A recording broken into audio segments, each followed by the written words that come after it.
And you thought there wasn't going to be a voiceover. So, it's kind of flimsy, it's kind of wobbly. You got a charging port right there, and it is Bluetooth. This is so cool. So it doesn't take any batteries. You don't have to worry about buying batteries. You just charge it. It comes with a cable and everything. It's got a magnet.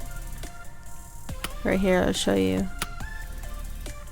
That's just dangling, and I hit it and it snaps. So that's pretty cool too.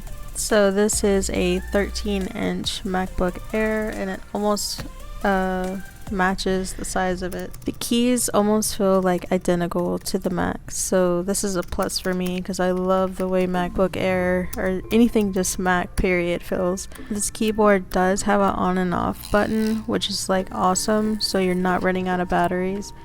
So to put it in Bluetooth mode, you're gonna push FNC and it's gonna blink, and it should pop up. If not, go under Bluetooth preferences like I just did just now, and it should be somewhere here that says Bluetooth keyboard, and push connect, and right away it's connected already. The keys are pretty responsive. The mouse on the other hand is a little bit finicky.